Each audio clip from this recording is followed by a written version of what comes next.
रतन टाटा ने टाटा ग्रुप के साथ अपने करियर की शुरुआत साल 1961 में एक कर्मचारी के तौर पर की थी, लेकिन साल 1991 आते आते वे टाटा ग्रुप के अध्यक्ष बन गए। टाटा मोटर्स तब भारत की सबसे बड़ी ट्रक निर्माता कंपनी थी। ये बात है सन 1998 की, जब टाटा मोटर्स ने अपनी पहली पैसेंजर कार इंडिका बाजार में उतारी थी।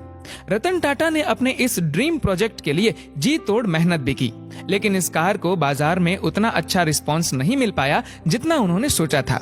इस वजह से टाटा मोटर्स घाटे में जाने लगी। कंपनी से जुड़े लोगों ने घाटे को देखते हुए रतन टाटा को सुझाव दिया कि वे कंपनी को बेच दे, और न चाहते हुए भी रतन टाटा को इस फैसले को स्वीकार करना पड़ा। सन 1999 में अमेरिका की कंपनी फोर्ड ने टाटा के कार बिजनेस में रुचि दिखाई। डील के लिए रतन टाटा अपनी टीम के साथ अमेरिका गए।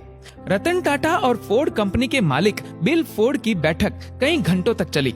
इस दौरान बिल फोर्ड ने रतन टाटा के साथ अच्छा व्यवहार नहीं किया और साथ ही ताना देते हुए कहा कि जिस व्यापार के बारे में आपको जानकारी ही नहीं थी, उसमें इतना पैसा क्यों लगा दिया?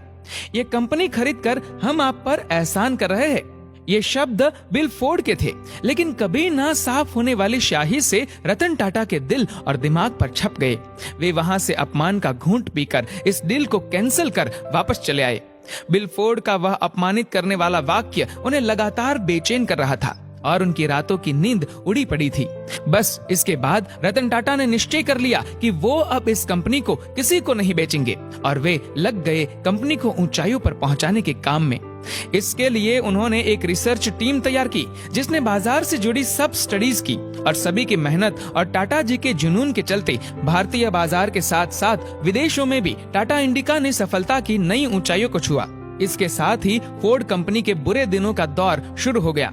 साल 2008 आते आते फोर्ड कंपनी की ऐसी हालत हो चुकी थी कि वो दिवालिया होने के कगार पर आ पहुंची थी।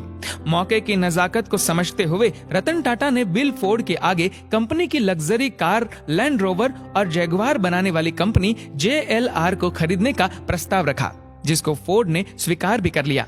इसके बाद मीटिंग के लिए बिल फोर्ड अपनी टीम के साथ भारत आए। उनका यह सौदा लगभग 2.3 अरब डॉलर में हुआ। तब बिल फोर्ड ने रतन टाटा से वही बात दोहराई जो उन्होंने रतन टाटा से कही थी, लेकिन इस बार उनके स्वभाव में नरमी और शब्दों में थोड़ा बदलाव था।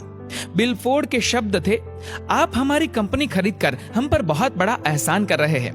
रतन टाटा अगर चाहते तो बिल फोर्ड के साथ भी वैसा ही व्यवहार कर सकते थे जैसा उनके साथ अमेरिका